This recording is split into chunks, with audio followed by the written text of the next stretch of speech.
Ashmore and Pem McNerney. So a little bit about Pem and Kat before we get started.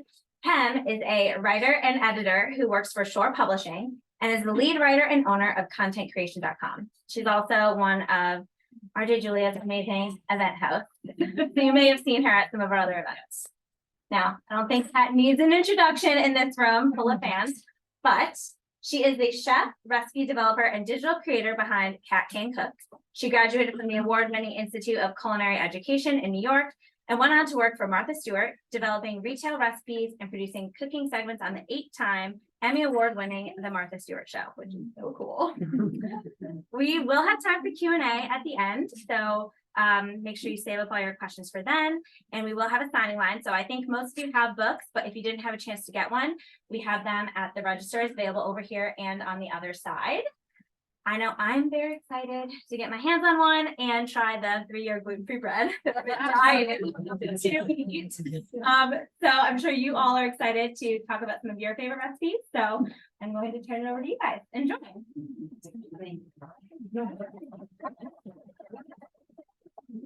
Thank you so much. All right, so let's maybe start by telling us a little bit about your journey, the public journey. So when you were a kid, about 12 years old or so, you used to read cookbooks like novels. So can you just take us back to that time a little bit, what it was like at that age, and why cookbooks? What was your connection? You know, it's funny because I didn't grow up in a household with like unbelievable cooks. I mean, my mom would say that, so I could say that. But I grew up with pretty basic cooks, but I grew up with enthusiastic eaters. And I've always been very imaginative and creative. And I loved to, you know, I was always that kid that was getting in trouble for like daydreaming outside of the window.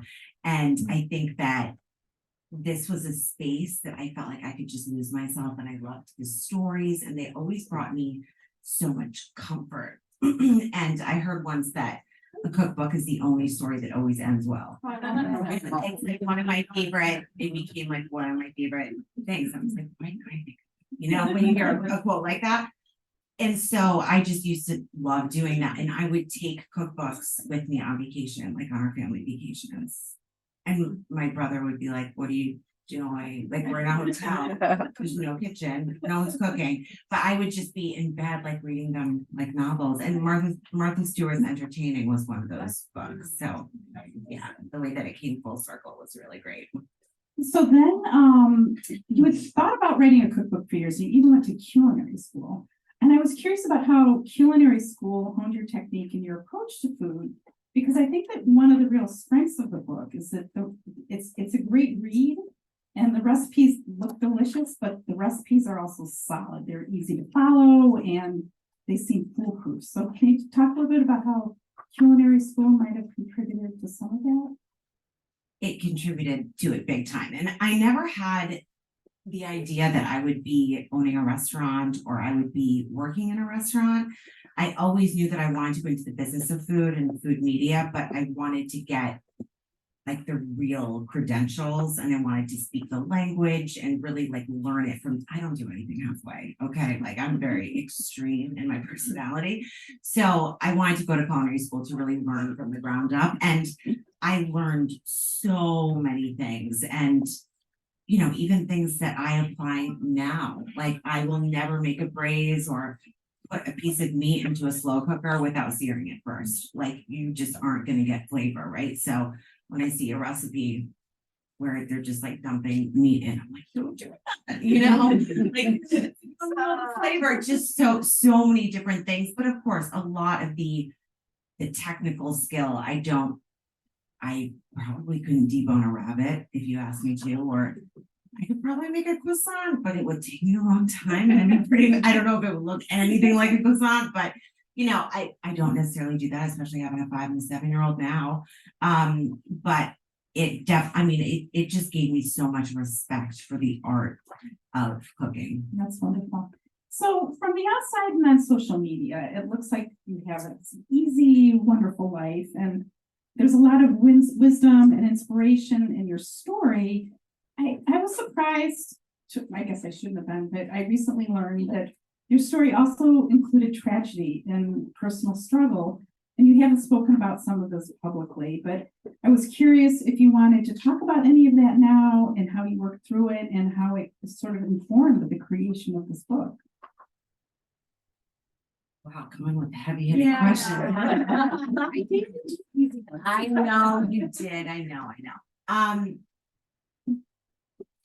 You don't. Okay, so I talk about my dad a lot, him having passed away suddenly in 2015, early 2015. But prior to that, my younger brother died when he was 23 years old, and I was 27. Just developed a pulmonary embolism in the middle of the night, and my parents found it was a few days before Christmas. So I think I've never talked about that publicly. I think when you go through tragedy in your life, you have an option whether to let it harden you or to allow the tunnels, like grief sort of like carves these spaces inside of you and just empties you out for a while. And then you can kind of decide what you fill those spaces up with. And I think it gave me an immense amount of depth and empathy. And I go deep pretty quickly with people. And I think, I hope and I hear that I have a way about me where people feel safe and they feel like I genuinely care. And like there's no amount of pain that someone can display in front of me that will even like shake me, like you could be like, oh, I murdered someone. I'm like, where's the body? Let's go. Like it just doesn't faze me. So I think that it's one of those things where like, when you see that little something in someone and you're like, God, like, what is it? Oftentimes they're not just like born that way. That's true. Life happens and sometimes it makes you stronger if you let it in time. Thank you. Yeah. So you were reading all these cookbooks when you were younger and you went to culinary school, but there was a time when you just thought, oh, I just don't have much to add to the conversation. But then there was this story includes the plot line of the Hungry Lady Salads, which I love so much. But tell us about when you knew you had to write a cookbook. Like it went from being like, to yes. Yeah. So I had a few opportunities when I was at Martha to potentially write a cookbook. But truthfully, it just felt like out of immense respect for the cookbook industry that like, why do I need to write one? I didn't want to write a book just to write a book, just because I could. And I felt like if I wasn't going to add to the conversation or better yet, change the conversation, I didn't want to put something out there. And so I didn't. I waited. And I knew enough. I had the business sense and acumen to know that you only have really one chance to make a first impression. And so when I launched the Hungry Lady Salad series, which is like, I just casually called it that. And then it was just like, oh, this is my brand now. like 3 years later. But I launched this really because I found myself beginning of January and I was looking around going, okay, everybody's like wanting to lose weight. Everyone's like wanting to feel better in their clothes, like get a better relationship with food, have less stress in the kitchen and with their families. If someone's paleo, these are the paleo creators and books. Like if someone's keto, they can go here. If someone's vegan, they can go here. But like, what about all the people that just like want to eat better? And that's me. Like, what about all the people that don't fit into this very specific box? And it just felt like they were getting left behind. And so I was like, I'm just going to approach this in a really different way because the restrictive mindset never worked for me. Like, I know for myself, I'm only going to be consistent with something if I enjoy it. So I have to find a way to enjoy it, whether it's meditation, exercise, my career, eating, cooking. I need to find a way to enjoy it. And that's usually why diets don't last, right? Because they're not a lot of fun. So I came at it from this place of like, let's just talk about all the amazing stuff that we're like adding to our plate and adding to these recipes, tons of texture and flavor and color. And we I forget to even talk about how good the recipes are for you, because it's like the 8th thing that I care about, but they are really good for you. So the response to that series in particular was so overwhelming, and so many people messaging me saying things like, my husband would never touch a vegetable and he just asked for your kale salad last night, or my son would never, I've never felt better and had more energy. I've been making these and it was like, it would be selfish for me not to write a book. And I'm glad you did. Yeah. I think I told you this was question 14, but I'm gonna move it up because I feel like this is an important one. But so the book starts with pantry. There's the pantry stuff in the beginning, and you talk about salt, and you give a great recommendation, which is kosher salt, and then Walden sea salt are your 2 go-tos. But a friend of mine mentioned that you have a thing for salt. And that you told me upstairs that you have your travel salt. So tell me a little bit about the other salt that is not in the book, but I thought it would be fun for everybody else to hear that too. I love that. Yeah, no, it's like a known thing. It's like a documented thing. I really like salt, and that's not to say I love sodium, but that's not the same thing. I have a purse salt that I take everywhere, where I put Maudon just into like an old Altoids container, and it's one of those things that like I didn't realize that other people didn't do until like you realize it, and you're kind of like, this is different, like other people don't do this. But yeah, I mean, I took on vacation with me everywhere, and you'll be glad you did, because like I had a really expensive steak dinner a couple of months ago, and the steak had no seasoning. And I was like, thank God I've got my purse salt, There's no way I'm eating it. It's like a $70 steak. I'm not eating it and being unhappy. I could ask, but then it's like a whole thing. So I was just like, under them. I mean, if people can put booze in their drinks in restaurants, I can put salt in my food under the steak. Okay? That's the way that I think about it. And tell about the espresso. Oh yeah. So I don't use a ton of different kinds of salts. I mean, on a daily basis, I will usually use 3.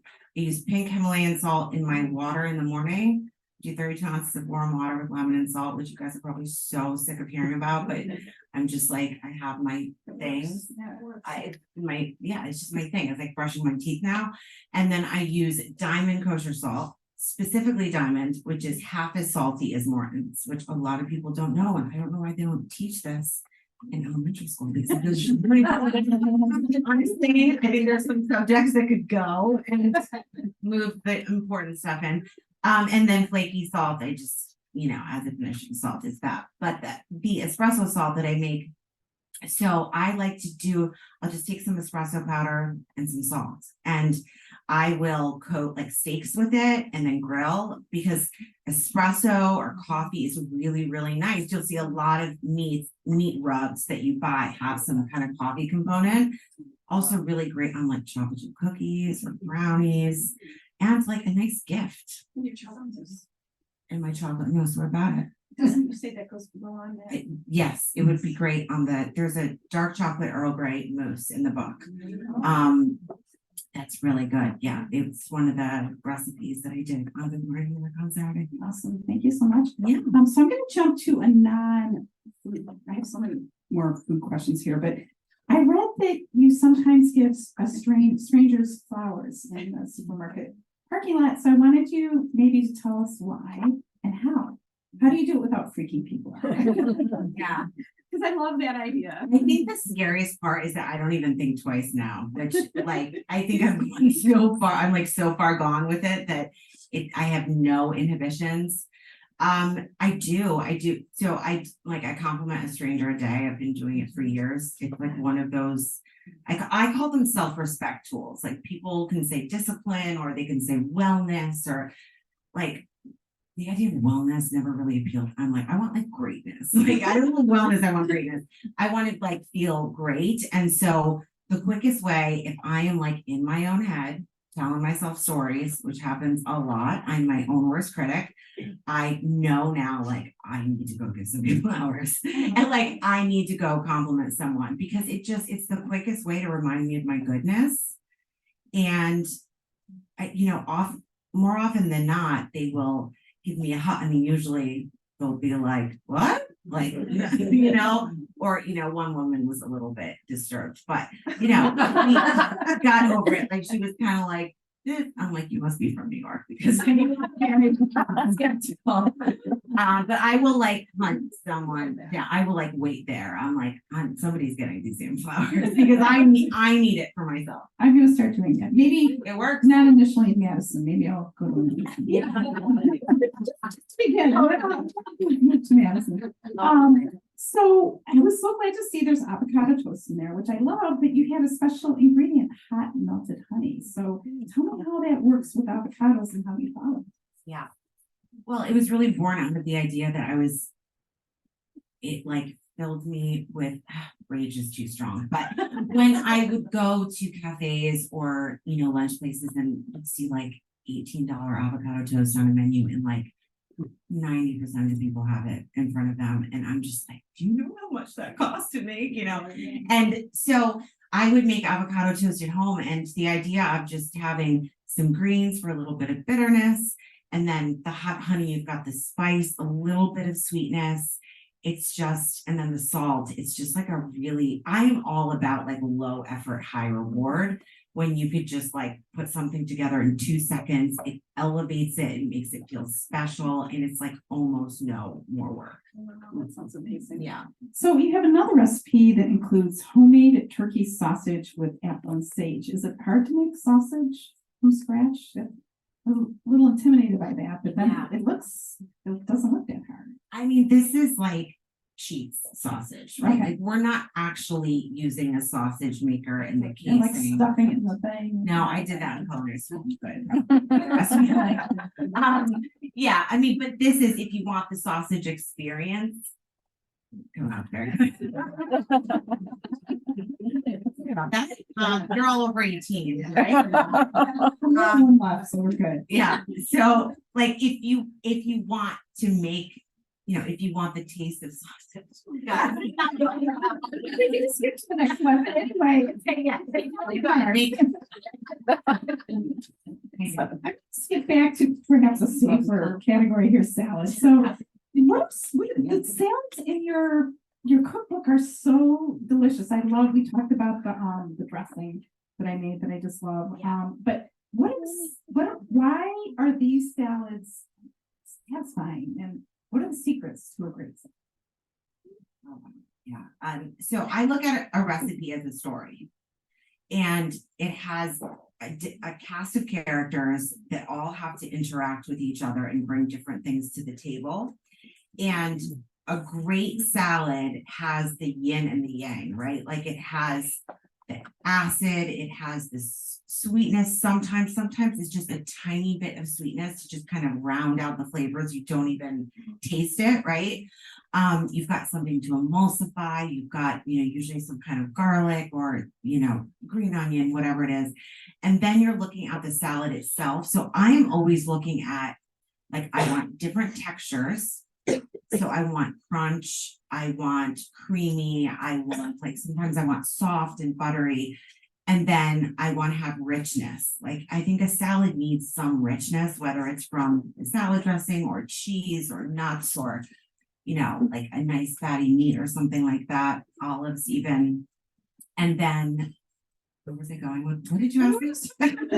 I get lost when I start talking about that. I appreciate your enthusiasm for it because I think it's the fact that it has those different elements and there's something meaty and there's something creamy and it makes it feel like a meal. So it makes it feel like a meal, and I want to make sure that you're getting like fiber and protein and stuff that, because let's be honest, if you're busy, right? Like I don't want to be starving in an hour because I don't have time to just be like coming back. And when you're like ravished, you don't or I don't make the most mindful food choices. So I just want you to be able, like, I want the work you're doing in the kitchen to be worth it. You know, I want you to like spend some time, get some stuff made, and then have that work for you for multiple days. Love it. Okay, Yeah. great. Tell me about your spinach dip. It's such a popular appetizer. Yeah. It's one I often make during the holidays and even sort of post holidays. So but you have a lighter and healthier version. How did you develop that? So the idea was that spinach dip is just one of those things that everybody seems to love. And when it comes to appetizers, like, call me, maybe it's the Martha in me, but like, I don't want a bunch of like really heavy appetizers, because the whole point of an appetizer is that you're supposed to have like an even bigger meal after that. So when you're eating something that is weighing you down so much and you're already like tired and full, and then you've got your meal, it never really made sense to me. So like, how are we going to get that same experience? And we're just going to make it lighter. So we can use things like yogurt, for instance, which will give you a bunch of that creaminess, but we're still going to have cheese. We're still going to have the richness. And I think you'll see in a lot of my recipes, like, I'm using granulated sugar when it's the best ingredient. I'm using butter when it's the best ingredient. I'm just using less of it. Like, I don't want it to be something completely different. I want it to actually just like taste like a really amazing cookie, and not like a cookie that tastes good for one that's like healthier. That's just not of interest to me at all. So I'm always kind of seeing how much can I push it? How much can I cut back on the sugar without it affecting the taste and the integrity? And oftentimes when you're removing fat or sugar, you need to add flavor, because those provide flavor, right? So I'm looking at adding flavor. So I'm using more garlic, I'm using fresh herbs, I'm, putting stuff in there that is going to put more flavor in.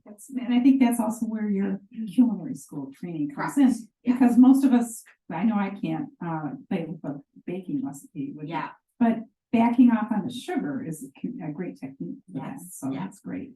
So you also have a recipe for chimichurri meatballs, and you roast and broil them for this sort of nice crunchiness. Tell us a little bit about chimichurri and how your version is different. Yeah. So chimichurri is a North African fresh green herb sauce, right? So every cuisine has a fresh green sauce. You've got, whether it's salsa or salsa verde, pesto in Italy, sauce verde in France, and then there's chimichurri, which is just delicious. It's got the acid from the vinegar, you can use lemon, you've got garlic, you've got nice fresh herbs like oregano. And what I do is I flavor, again, like I'm always building flavor. So I'm flavoring the meatballs from the inside out by tossing some of the chimichurri sauce in with the meat. So it's flavoring it from the inside.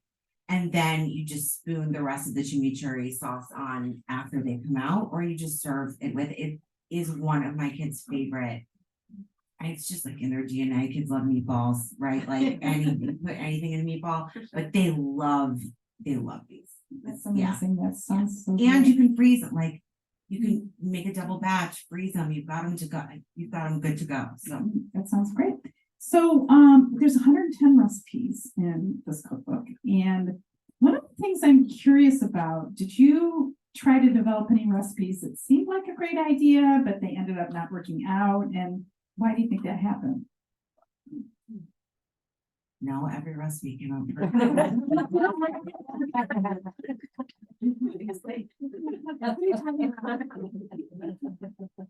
Yeah.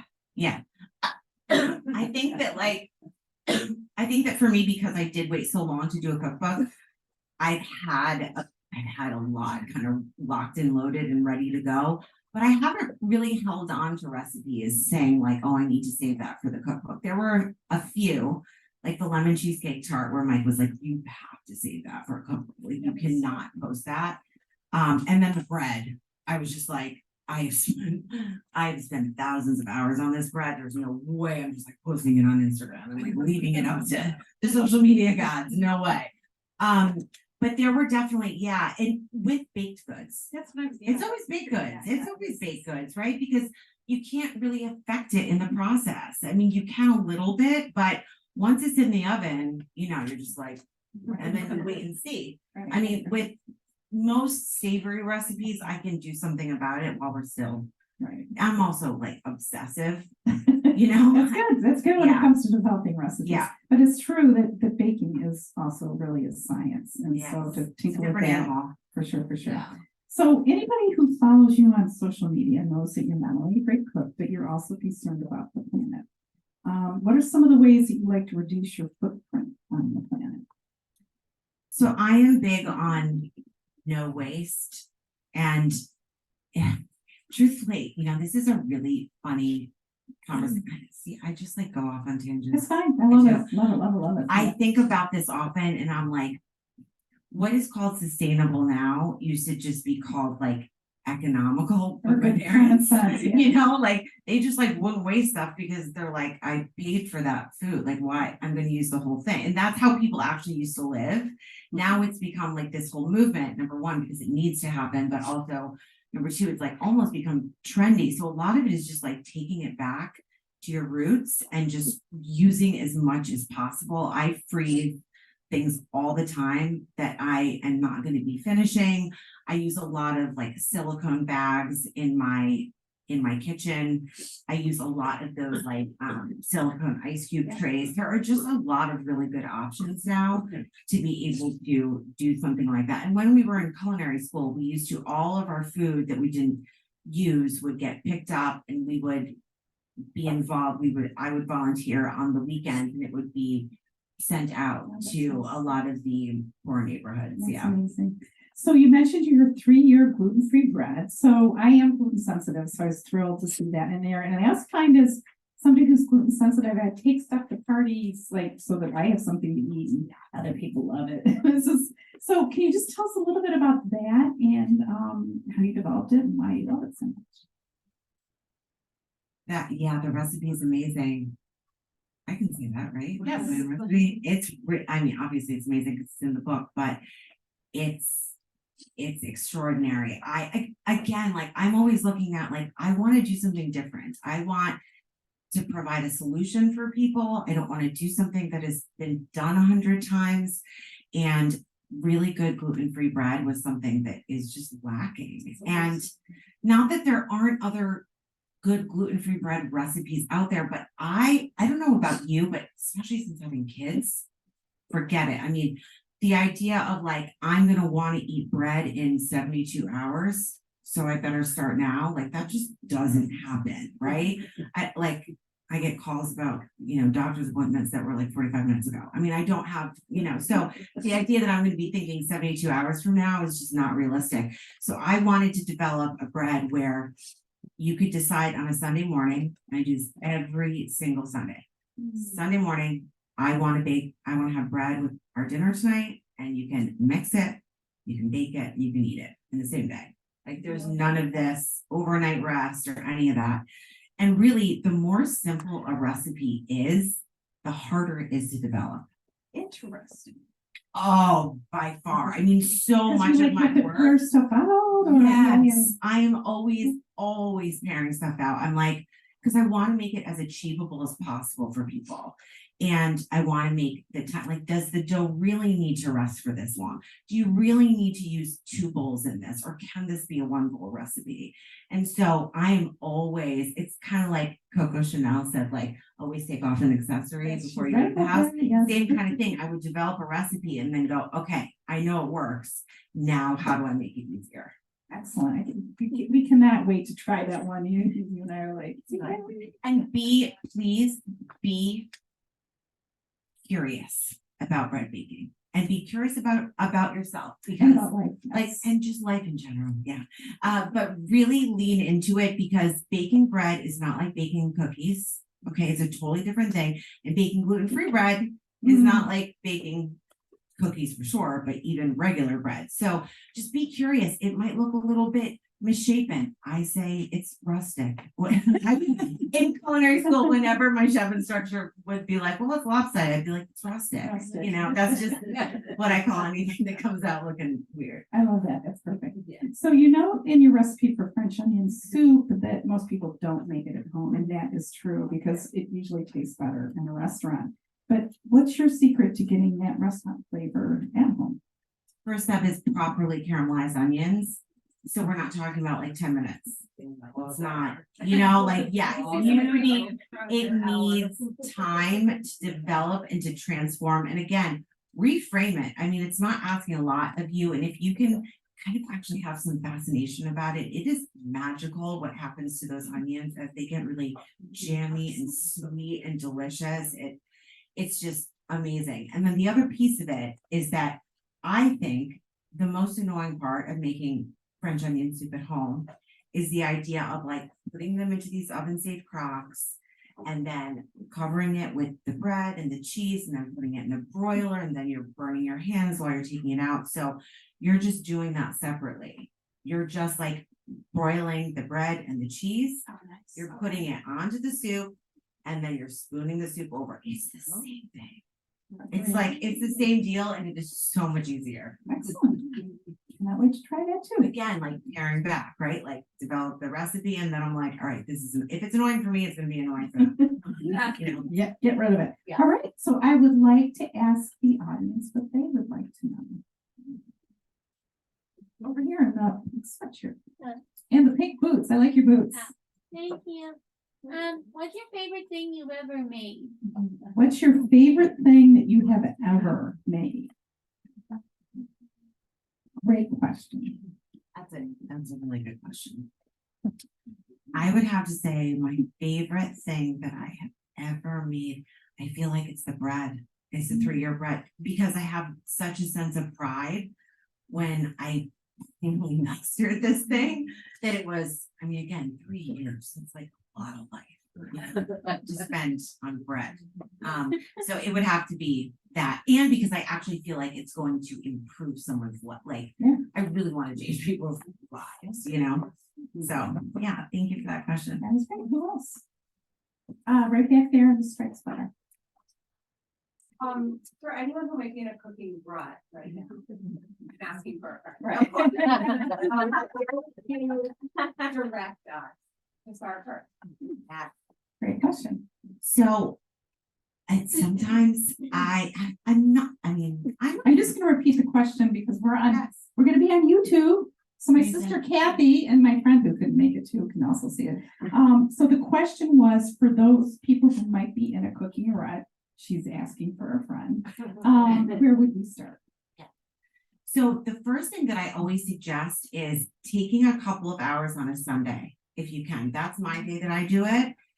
Take a couple of hours on a Sunday, get out your schedule for the week, get a couple of great cookbooks, this one,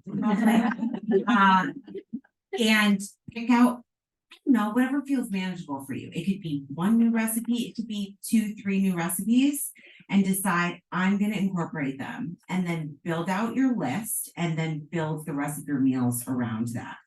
And I feel like the reason that we get into a cooking rut is because we are cooking out of necessity. We are just like responding to life, being like, it's 4:30. What am I going to make for dinner? Right? Like I have these children, I'm supposed to feed them food, apparently. And you just have to get something on the table. No one is feeling creative or innovative or relaxed. So take advantage of the time where you're feeling relaxed, where that panic and that urgency isn't there. And I feel like that's when you can become the most creative. And then you just got yourself set up. The other thing that I always say is whenever possible, go to a farmer's market. Oh, yeah.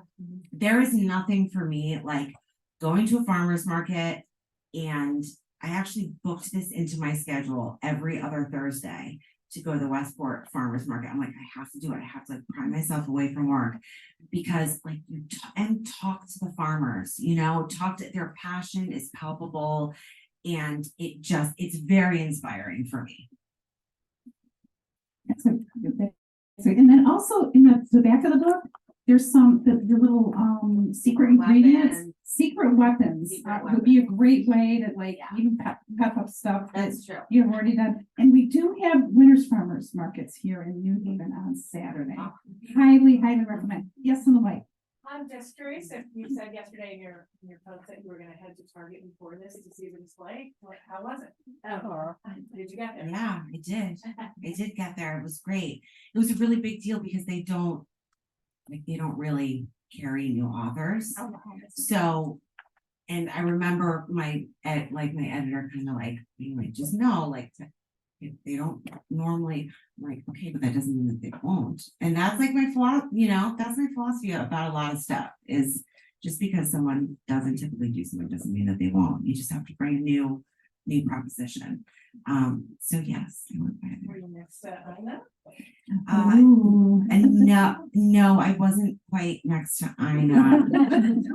I was next to Snoop Dogg's company.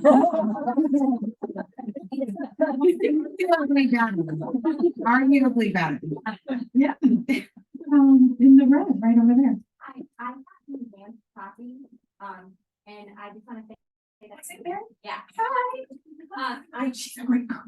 I made this shrimp and it was perfect, and my family liked it so much that I made it a second time last week. So it's just- Amazing. Wait, is it the party shrimp Yeah, guys? just to throw you a compliment, like, Thank you. my child asked for it a second time. That's everything. Yeah, and I took all day to work, so for me to make something that was really good, I went through the whole book, but for me to make something that was really good, that my kid asked for twice, like, meant a lot. It's huge. I Awesome. completely get it. That is a really amazing review. Thank you. Glad to hear that. Let's see, how are we doing on time?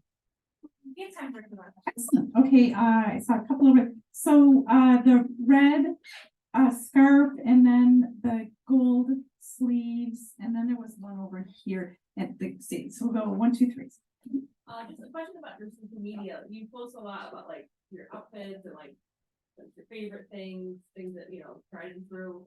And then also with food, is there one type of content that you prefer like making over the other? I mean, food is the hardest. Like everything else is so easy in comparison. I mean, food is my passion. It's at the heart of, it's really like my core expertise.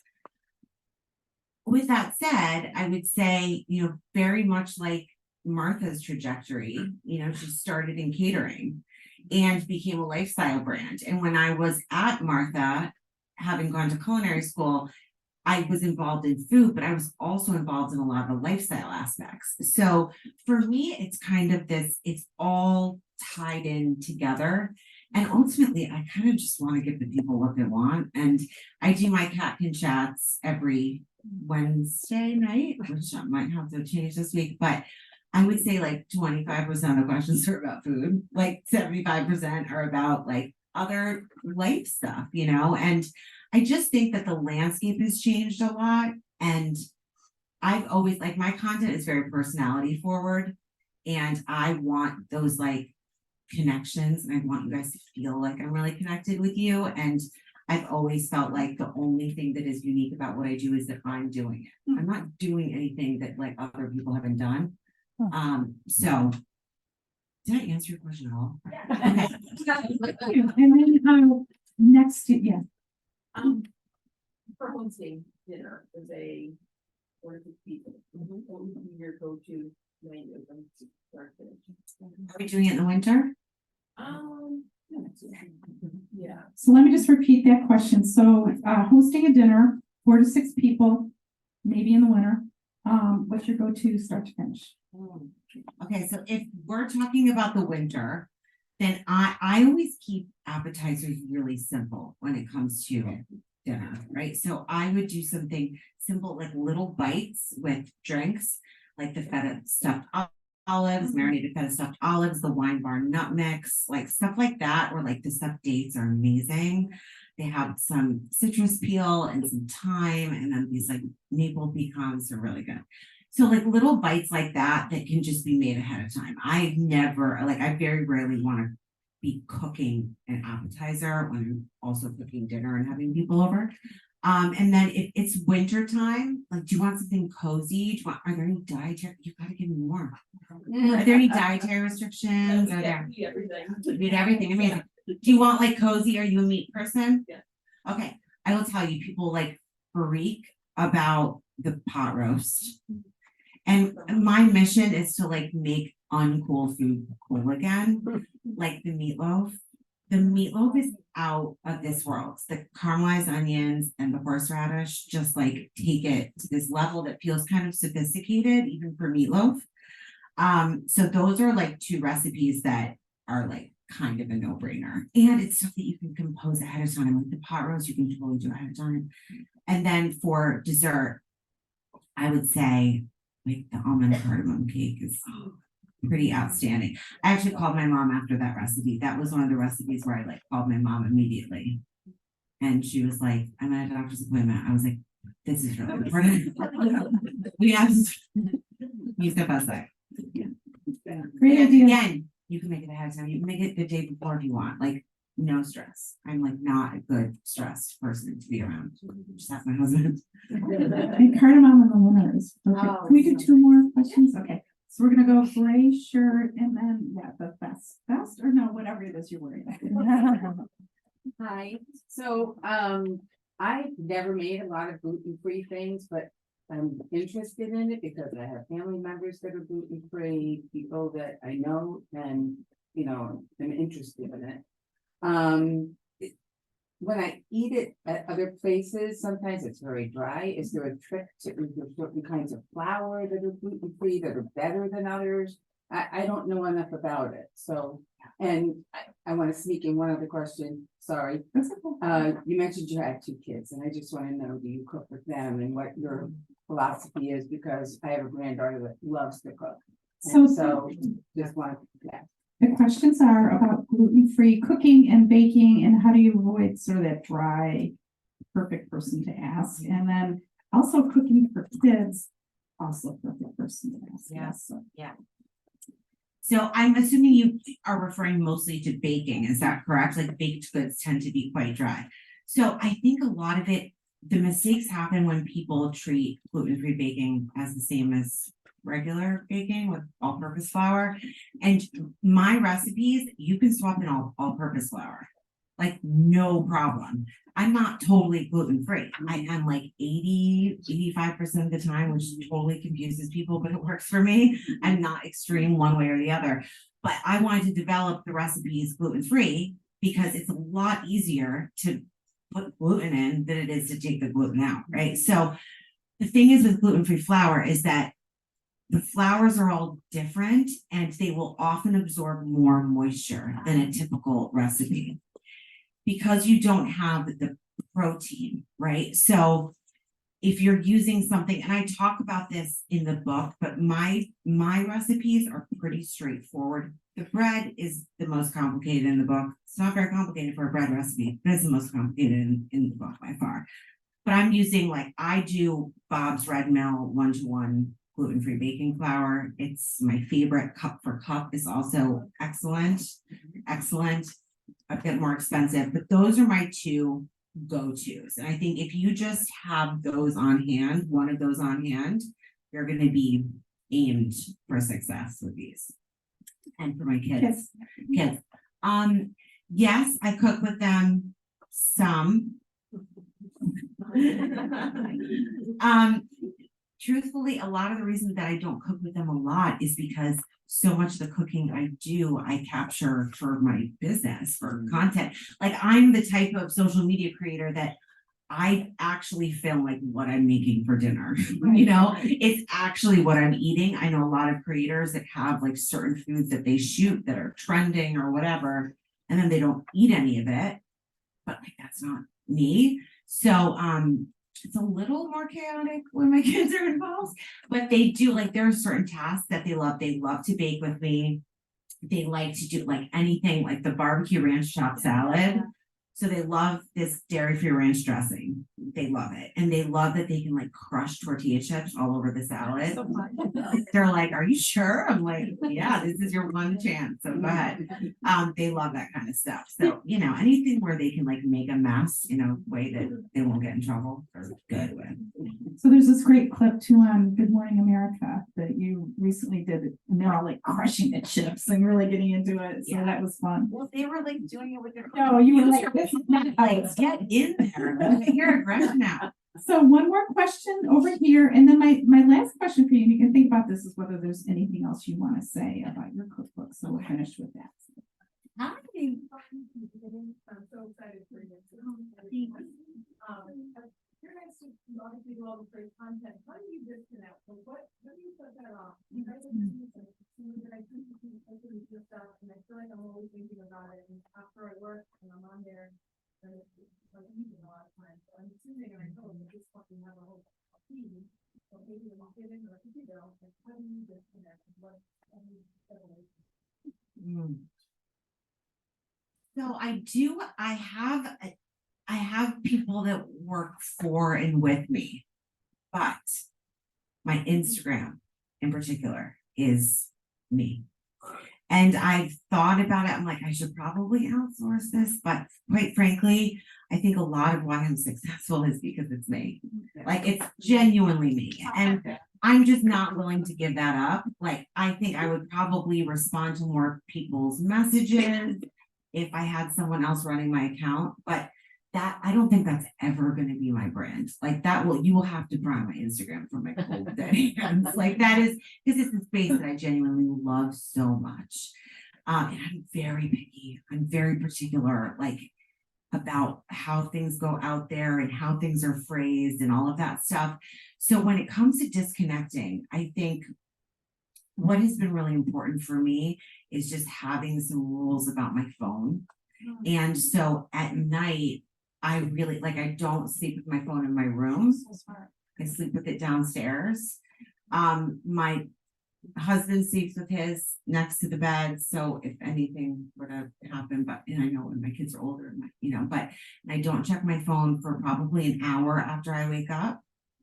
Just because there's always problems. It's like people just need things from you. That's all it is, And I don't know about you, but like, I don't wake up just like skip, I'm like sensitive. So half the time before my feet even hit the floor, I'm just like heavy. So I need to meditate. I need to get my acts together and get grounded. And I think that like the more, one of a very good tip for me was, I remember complaining to my husband one time that this brand that I was working with before I had a manager kept emailing me at like 9 o'clock at night. And I was like, they just have like no boundaries because they just keep emailing me at 9 o'clock at night. He said, well, are you responding? And I was like, what, don't you just subject? Yeah. But like, I was teaching them that I was available at 9 o'clock at night. Right. So it like, I have to take responsibility for that, right? And like, sometimes my anxiety is like, but if I don't do it now, I'll forget about it tomorrow. So I started putting every single thing in my calendar, like 15-minute blocks. Nice. If it's 8 o'clock and I'm like, oh, I have to email this person, I put it in my calendar, 9:30 to 9:45, email so-and-so. And then I just, for someone like me, it's like a peace of mind thing. I'm like, okay, it's somewhere, it's going to happen. Excellent Process, advice, especially the phone stuff. So so we're gonna do one last question here. After that, we will move to the signing line. We do ask that you purchase your book first before you get it signed. And just after we finish up, just give us a minute to get over there and get settled. So yes, my last question is, what else do you want to tell us about your cookbook, about you, about your kids, about anything? So my what? Your house. My house. Yes, my house. I know. I feel like I need to like do a lot of things because like things are still getting fixed. But like once all of this comes down, I'll be back to like me and my nonsense. Just But what I will say is that it is my goal for this is for you to have a very hard time choosing what recipe to make first, because it's the kind of book that I would be so excited about having. I did get a copy in case you're wondering. I didn't have it. But I would love to know what recipes you're making and what recipes you're loving, because now that I'm going to be starting work on book 2 in a month. And I mean, as soon as I'm back from my manuscript is due end of summer. So that I'm hoping for that to be out by the holidays of 2024. And then book 3, I actually signed on for book 2 and 3. So yeah, because the book's done so well. So that is meant to come out 2005 holidays. So I'm gonna be busy. So any feedback about what recipes you're loving, what is really helping you, please let me know because it helps to inform me on the next big bites, ... what to really focus on. And I hope you love it. Very exciting.